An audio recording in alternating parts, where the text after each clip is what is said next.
यथार्थ मोक्ष।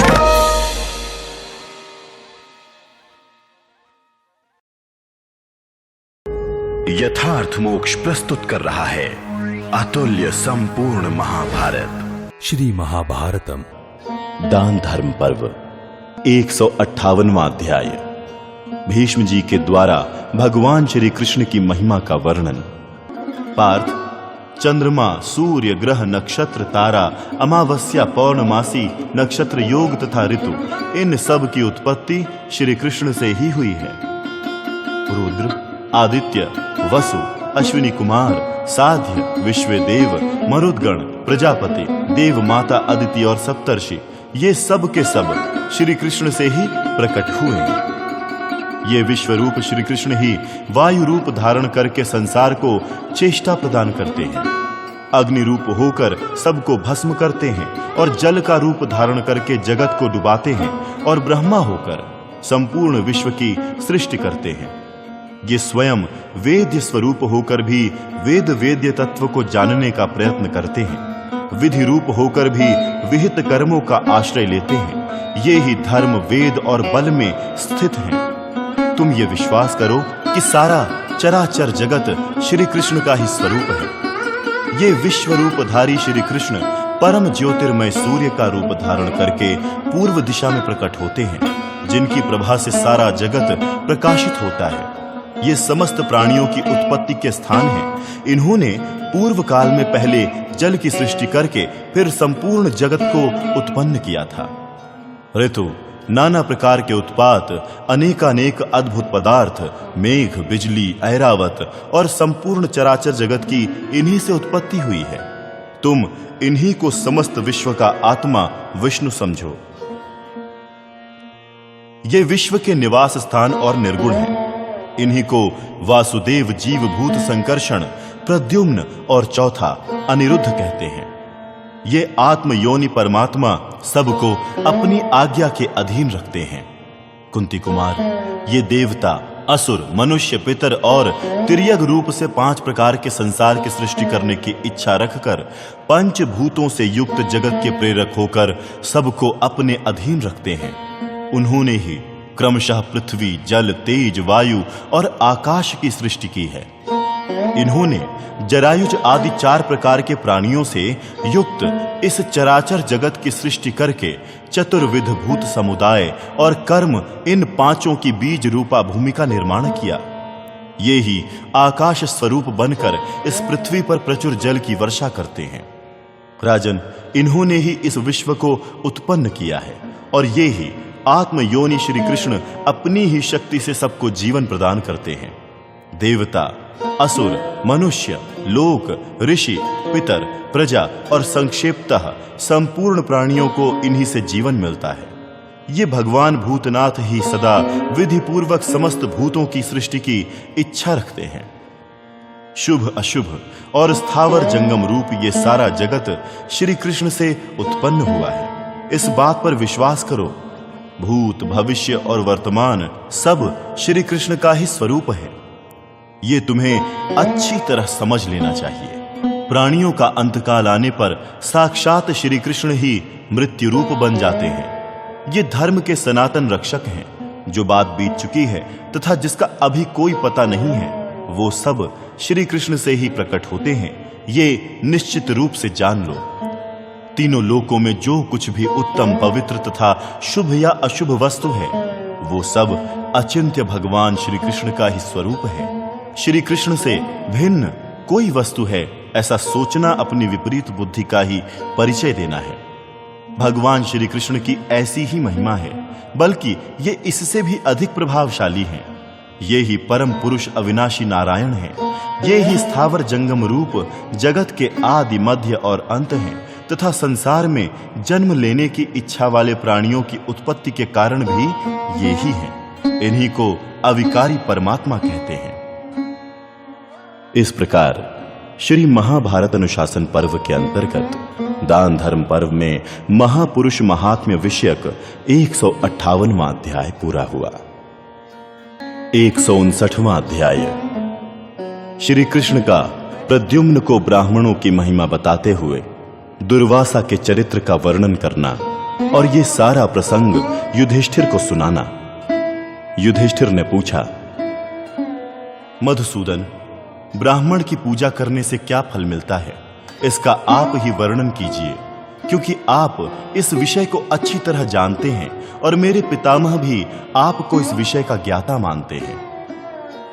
भगवान श्री कृष्ण ने कहा, कुरुकुल तिलक भरत भूषण नरेश, मैं ब्राह्मणों के गुणों का यथार्थ रूप से वर्णन करता हूं, आप ध्यान देकर सुनिए। कुरुनंदन, पहले की बात है, एक दिन ब्राह्मणों ने मेरे पुत्र प्रद्युम्न को कुपित कर दिया। उस समय मैं द्वारका में ही था। प्रद्युम्न ने मुझसे आकर पूछा, मधुसूदन, ब्राह्मणों की पूजा करने से क्या फल होता है?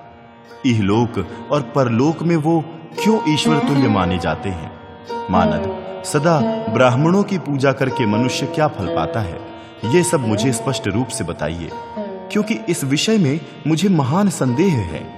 महाराज, प्रद्युम्न के ऐसा कहने पर मैंने उसको उत्तर दिया, हे रुक्मिणी नंदन, ब्राह्मणों की पूजा करने से क्या फल मिलता है ये मैं बता रहा हूं, तुम एकाग्रचित्त होकर सुनो। बेटा, ब्राह्मणों के राजा सोम हैं, अतः ये इस लोक और परलोक में भी सुख दुख देने में समर्थ हैं। ब्राह्मणों में शांत भाव की प्रधानता होती है। इस विषय में मुझे कोई विचार नहीं करना। ब्राह्मणों की पूजा करने से आयु, कीर्ति, यश और बल की प्राप्ति होती है। समस्त लोक और लोकेश्वर ब्राह्मणों के पूजक हैं। धर्म, अर्थ और काम की सिद्धि के लिए, मोक्ष की प्राप्ति के लिए और यश, लक्ष्मी तथा आरोग्य की उपलब्धि के लिए एवं देवता और पितरों की पूजा के समय हमें ब्राह्मणों को पूर्ण संतुष्ट करना चाहिए। बेटा, ऐसी दशा में मैं ब्राह्मणों का आदर कैसे नहीं करूंगा? महाबाहो, मैं ईश्वर हूं, ऐसा मानकर तुम्हें ब्राह्मणों के प्रति क्रोध नहीं करना चाहिए। ब्राह्मण इस लोक और परलोक में भी महान माने गए हैं। वो सब कुछ प्रत्यक्ष देखते हैं और यदि क्रोध में भर जाएं तो इस जगत को भस्म कर सकते हैं। दूसरे दूसरे लोक और लोकपालों की वो सृष्टि कर सकते हैं। अतः तेजस्वी पुरुष ब्राह्मणों के ब्राह्मणत्व को अच्छी तरह जानकर भी उनके साथ सद्बर्ताव क्यों न करेंगे? तात, पहले की बात है, मेरे घर में एक हरित पिंगल वर्ण वाले ब्राह्मण ने निवास किया था। वो चीथड़े पहनता और बेल का डंडा हाथ में लिए रहता था। उसकी मूछें और दाढ़ियां बढ़ी हुई थी। वो देखने में दुबला पतला और ऊंचे कद का था। इस भूतल पर जो बड़े से बड़े मनुष्य हैं, उन सब से वो अधिक लंबा था और दिव्य तथा मानव लोकों में इच्छानुसार विचरण करता था। वो ब्राह्मण देवता जिस समय यहाँ पधारे थे, उस समय धर्मशालाओं में और चौराहों पर ये गाथा गाते फिरते थे, कौन मुझ दुर्वासा ब्राह्मण को अपने घर में सत्कार पूर्वक ठहराएगा? यदि मेरा थोड़ा सा भी अपराध बन जाए तो मैं समस्त प्राणियों पर अत्यंत कुपित हो उठता हूं। मेरे इस भाषण को सुनकर कौन मेरे लिए ठहरने का स्थान देगा? जो कोई मुझे अपने घर में ठहराए वो मुझे क्रोध ना दिलाए, इस बात के लिए उसे सतत सावधान रहना होगा। बेटा, जब कोई भी उनका आदर न कर सका तब मैंने उन्हें अपने घर में ठहराया। वो कभी तो एक ही समय इतना अन्न भोजन कर लेते थे जितने से कई हजार मनुष्य तृप्त हो सकते थे, और कभी बहुत थोड़ा सा अन्न खाते तथा घर से निकल जाते थे। उस दिन फिर घर को नहीं लौटते थे। वो अकस्मात जोर जोर से हंसने लगते और अचानक फूट फूट कर रो पड़ते थे। उस समय इस पृथ्वी पर उनका समवयस्क कोई नहीं था। एक दिन अपने ठहरने के स्थान पर जाकर वहां बिछी हुई शैयाओं, बिछौनों और वस्त्राभूषणों से अलंकृत हुई कन्याओं को उन्होंने जलाकर भस्म कर दिया और स्वयं वहां से खिसक गए। फिर तुरंत ही मेरे पास आकर वो कठोर व्रत का पालन करने वाले मुनि मुझसे इस प्रकार बोले, कृष्ण, मैं शीघ्र ही खीर खाना चाहता हूं। मैं उनके मन की बात जानता था, इसीलिए घर के लोगों को पहले से ही आज्ञा दे दी थी कि सब प्रकार के उत्तम मध्यम अन्नपान और भक्ष्य भोज्य पदार्थ आदर पूर्वक तैयार किए जाएं। मेरे कथनानुसार सभी चीजें तैयार थी ही, अतः मैंने मुनि को गर्मा गर्म खीर निवेदन किया। उसको थोड़ा सा खाकर ही वो तुरंत मुझसे बोले, कृष्ण, इस खीर को शीघ्र ही अपने सारे अंगों में पोत लो। मैंने बिना विचारे ही उनकी आज्ञा का पालन किया। वही जूठी खीर मैंने अपने सिर पर तथा अन्य सारे अंगों में पोत ली। इतने ही में उन्होंने देखा कि तुम्हारी सुमुखी माता पास ही खड़ी खड़ी मुस्कुरा रही हैं। मुनि की आज्ञा पाकर मैंने मुस्कुराती हुई तुम्हारी माता के अंगों में भी खीर लपेट दी। जिसके सारे अंगों में खीर लिपटी हुई थी, उस महारानी रुक्मिणी को मुनि ने तुरंत रथ में जोत दिया और उसी रथ पर बैठकर वो मेरे घर से निकले। वो बुद्धिमान ब्राह्मण दुर्वासा अपने तेज से अग्नि के समान प्रकाशित हो रहे थे। उन्होंने मेरे देखते देखते जैसे रथ के घोड़ों पर कोड़े चलाए जाते हैं, उसी प्रकार भोली भाली रुक्मिणी को भी चाबुक से चोट पहुंचाना आरंभ किया।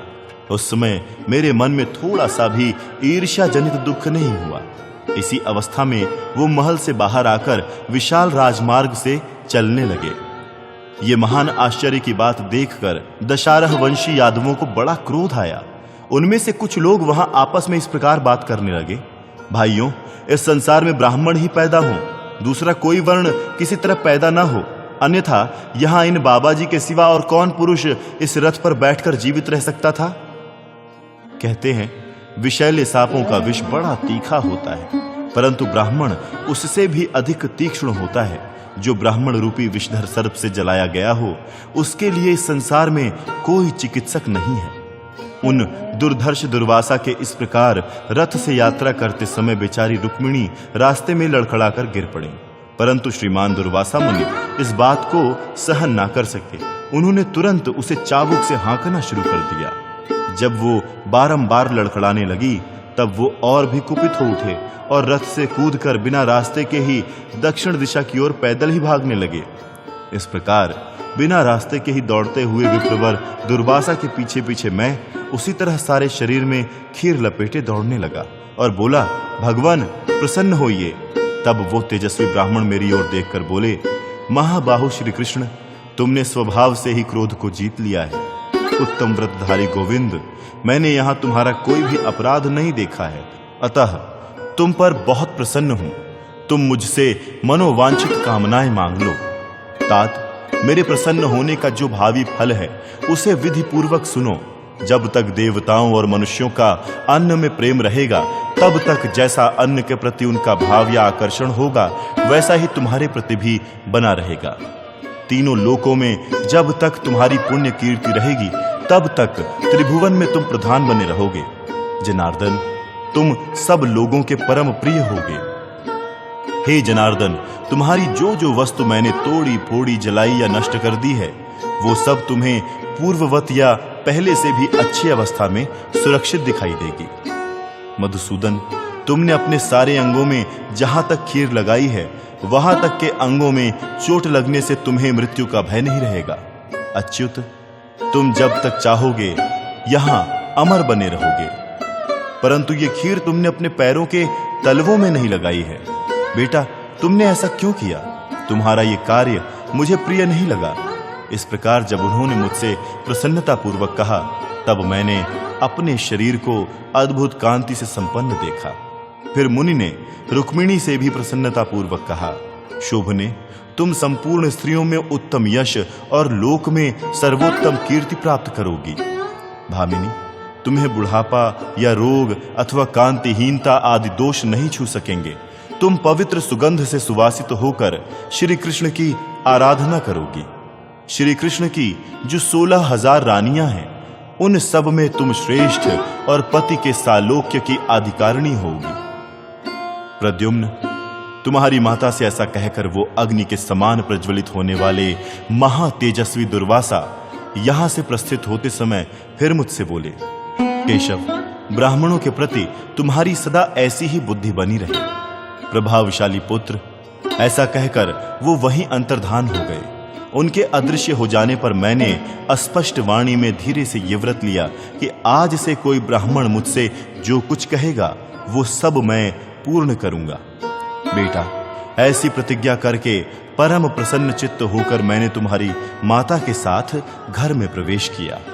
पुत्र, घर में प्रवेश करके मैं देखता हूं तो उन ब्राह्मण ने जो कुछ तोड़ फोड़ या जला दिया था, वो सब नूतन रूप से प्रस्तुत दिखाई दिया। रुक्मिणी नंदन, वो सारी वस्तुएं नूतन और सुदृढ़ रूप में उपलब्ध हैं। ये देखकर मुझे बड़ा आश्चर्य हुआ और मैंने मन ही मन द्विजों की सदा ही पूजा की। भरत भूषण रुक्मिणी कुमार प्रद्युम्न के पूछने पर इस तरह मैंने उनसे विप्रवर दुर्वासा का सारा महात्म्य कहा था। प्रभु कुंती नंदन, इसी प्रकार आप भी सदा मीठे वचन बोलकर और नाना प्रकार के दान देकर महाभाग ब्राह्मणों की सर्वदा पूजा करते रहें। हे भरत श्रेष्ठ, इस प्रकार ब्राह्मण के प्रसाद से मुझे उत्तम फल प्राप्त हुआ।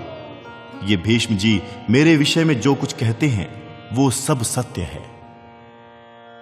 इस प्रकार श्री महाभारत अनुशासन पर्व के अंतर्गत दान धर्म पर्व में दुर्वासा की भिक्षा नामक 159वां अध्याय पूरा हुआ। 160वां अध्याय श्री कृष्ण द्वारा भगवान शंकर के महात्म्य का वर्णन। युधिष्ठिर ने पूछा, मधुसूदन, उस समय दुर्वासा के प्रसाद से इहलोक में आपको जो विज्ञान प्राप्त हुआ उसे विस्तार पूर्वक मुझे बताइए। बुद्धिमानों में श्रेष्ठ श्री कृष्ण उन महात्मा के महान सौभाग्य को और उनके नामों को मैं यथार्थ रूप से जानना चाहता हूं, वो सब विस्तार पूर्वक बताइए। भगवान श्री कृष्ण ने कहा, राजन, मैं जटाजूटधारी भगवान शंकर को नमस्कार करके प्रसन्नता पूर्वक ये बता रहा हूं कि मैंने कौन सा श्रेय प्राप्त किया और किस यश का उपार्जन किया। प्रजानाथ, मैं प्रतिदिन प्रातः काल उठकर मन और इंद्रियों को संयम में रखते हुए हाथ जोड़कर जिस शतरुद्रीय का जप एवं पाठ करता हूं उसे बता रहा हूं, सुनो। तात, महातपस्वी प्रजापति ने तपस्या के अंत में उस शत रुद्रीय की रचना की और शंकर जी से समस्त चराचर प्राणियों की सृष्टि की। प्रजानाथ, तीनों लोकों में महादेव जी से बढ़कर दूसरा कोई श्रेष्ठ देवता नहीं है, क्योंकि वो समस्त भूतों की उत्पत्ति के कारण है। उन महात्मा शंकर के सामने कोई भी खड़ा होने का साहस नहीं कर सकता। तीनों लोकों में कोई भी प्राणी उनकी समता करने वाला नहीं है। संग्राम में जब वो कुपित होते हैं उस समय उनकी गंध से भी सारे शत्रु अचेत और मृतप्राय होकर थर थर कांपने लगते हैं और गिरने लगते हैं। संग्राम में मेघ गर्जना के समान गंभीर उनका घोर सिंहनाद सुनकर देवताओं का भी हृदय विदीर्ण हो सकता है। पिनाकधारी रुद्र कुपित होकर जिन्हें भयंकर रूप से देख लें, उनके भी हृदय के टुकड़े टुकड़े हो जाएं। संसार में भगवान शंकर के कुपित हो जाने पर देवता, असुर, गंधर्व और नाग यदि भागकर गुफा में छिप जाएं तो भी सुख से नहीं रह सकते। प्रजापति दक्ष जब यज्ञ कर रहे थे उस समय उनका यज्ञ आरंभ होने पर कुपित हुए भगवान शंकर ने निर्भय होकर उनके यज्ञ को अपने बाणों से बींध डाला और धनुष से बाण छोड़कर गंभीर स्वर में सिंहनाद किया। इससे देवता बेचैन हो गए। फिर उन्हें शांति कैसे मिली? जब यज्ञ सहसा बाणों में बिंध गया और महेश्वर कुपित हो गए, तब बेचारे देवता विषाद में डूब गए। पार्थ, उनके धनुष की प्रत्यंचा के शब्द से समस्त लोक व्याकुल और विवश हो उठे और सभी देवता एवं असुर विषाद में मग्न हो गए। समुद्र आदि का जल क्षुब्ध हो उठा, पृथ्वी कांपने लगी, पर्वत पिघलने लगे और आकाश सब ओर से फटने लगा। समस्त लोक घोर अंधकार से आवृत होने के कारण प्रकाशित नहीं हो सकते थे। भारत, ग्रहों और नक्षत्रों का प्रकाश सूर्य के साथ ही नष्ट हो गया। संपूर्ण भूतों का और अपना भी हित चाहने वाले ऋषि अत्यंत भयभीत हो शांति एवं स्वस्ति वाचन आदि कर्म करने लगे। तदनंतर भयानक पराक्रमी रुद्र देवताओं की ओर दौड़े। उन्होंने क्रोध पूर्वक प्रहार करके भग देवता के नेत्र नष्ट कर दिए। फिर उन्होंने रोष में भरकर पैदल ही पूषा देवता का पीछा किया और पुरोडाश भक्षण करने वाले उनके दांतों को तोड़ डाला। तब सब देवता कांपते हुए वहां भगवान शंकर को प्रणाम करने लगे। इधर रुद्रदेव ने पुनः एक प्रज्वलित एवं तीखे बाण का संधान किया। रुद्र का पराक्रम देखकर ऋषियों सहित संपूर्ण देवता थर्रा उठे। फिर उन श्रेष्ठ देवताओं ने भगवान शिव को प्रसन्न किया। उस समय देवता लोग हाथ जोड़कर शतरुद्रीय का जप करने लगे। देवताओं के द्वारा अपनी स्तुति की जाने पर महेश्वर प्रसन्न हो गए। राजन, देवता लोग भय के मारे भगवान शंकर की शरण में गए। उन्होंने यज्ञ में रुद्र के लिए विशिष्ट भाग की कल्पना की। भगवान शंकर के संतुष्ट होने पर वो यज्ञ पुनः पूर्ण हुआ। उसमें जिस जिस वस्तु को नष्ट किया गया था, उन सब को उन्होंने पुनः पूर्ववत जीवित कर दिया। पूर्व काल में बलवान असुरों के 3 पुर थे, जो आकाश में विचरते रहते थे। उनमें से एक लोहे का, दूसरा चांदी का और तीसरा सोने का बना हुआ था। इंद्र अपने संपूर्ण अस्त्र शस्त्रों का प्रयोग करके भी उन पुरों पर विजय ना पा सके। तब पीड़ित हुए समस्त देवता रुद्रदेव की शरण में गए। तदनंतर वहां पधारे हुए संपूर्ण महामना देवताओं ने रुद्रदेव से कहा, भगवान रुद्र, पशु तुल्य असुर हमारे समस्त कर्मों के लिए भयंकर हो गए हैं और भविष्य में भी ये हमें भय देते रहेंगे। अतः मानद, हमारी प्रार्थना है कि आप तीनों पुरों सहित समस्त दैत्यों का नाश और लोकों की रक्षा करें। उनके ऐसा कहने पर भगवान शिव ने तथास्तु कहकर उनकी बात मान ली और भगवान विष्णु को उत्तम बाण, अग्नि को उस बाण का शल्य, वैवस्वत यम को पंख, समस्त वेदों को धनुष, गायत्री को उत्तम प्रत्यंचा और ब्रह्मा को सारथी बनाकर सबको यथावत रूप से अपने अपने कार्यों में नियुक्त करके 3 पर्व और 3 शल्य वाले उस बाण के द्वारा उन तीनों पुरों को विदीर्ण कर डाला। भारत, वो बाण सूर्य के समान कांतिमान और प्रलयाग्नि के समान तेजस्वी था। उसके द्वारा रुद्रदेव ने उन तीनों पुरों सहित वहां के समस्त असुरों को जलाकर भस्म कर दिया। फिर वो 5 शिखा वाले बालक के रूप में प्रकट हुए और उमा देवी उन्हें अंक में लेकर देवताओं से पूछने लगी, पहचानो ये कौन है? उस समय इंद्र को बड़ी ईर्ष्या हुई। वो वज्र से उस बालक पर प्रहार करना ही चाहते थे कि उसने परिघ के समान मोटी उनकी उस बाह को वज्र सहित स्तंभित कर दिया। समस्त देवता और प्रजापति उन भुवनेश्वर महादेव जी को पहचान ना सके। सबको उन ईश्वर के विषय में मोह छा गया। तब भगवान ब्रह्मा ने ध्यान करके उन अमित तेजस्वी उमापति को पहचान लिया और ये ही सबसे श्रेष्ठ देवता हैं, ऐसा जानकर उन्होंने उनकी वंदना की। तत्पश्चात उन देवताओं ने उमा देवी और भगवान रुद्र को प्रसन्न किया। तब इंद्र की वो बाह पूर्ववत हो गई। वो ही पराक्रमी महादेव दुर्वासा नामक ब्राह्मण बनकर द्वारकापुरी में मेरे घर के भीतर दीर्घ काल तक टिके रहे। उन्होंने मेरे महल में मेरे विरुद्ध बहुत से अपराध किए। वो सभी अत्यंत दुस्सह थे, तो भी मैंने उदारता पूर्वक क्षमा किया। वो ही रुद्र हैं, वो ही शिव हैं, वो ही अग्नि हैं, वो ही सर्वस्वरूप और सर्वविजयी हैं, वो ही इंद्र और वायु हैं, वो ही अश्विनी कुमार और विद्युत हैं, वो ही चंद्रमा, वो ही ईशान, वो ही सूर्य, वो ही वरुण, वो ही काल, वो ही अंतक, वो ही मृत्यु, वो ही यम तथा वो ही रात और दिन है।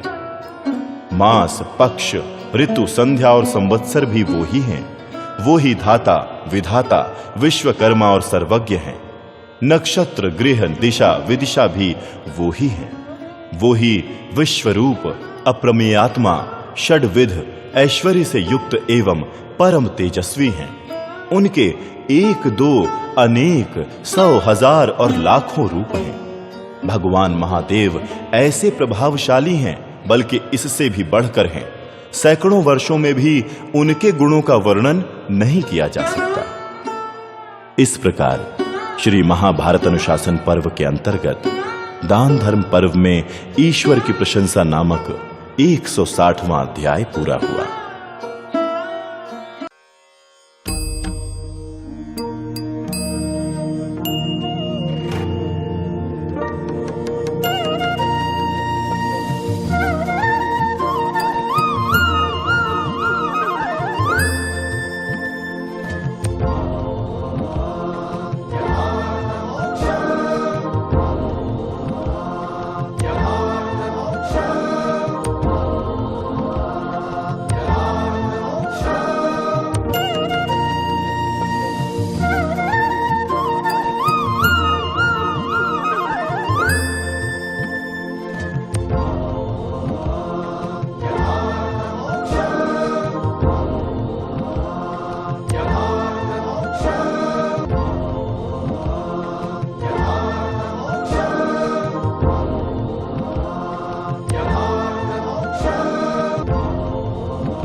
यथार्थ मोक्ष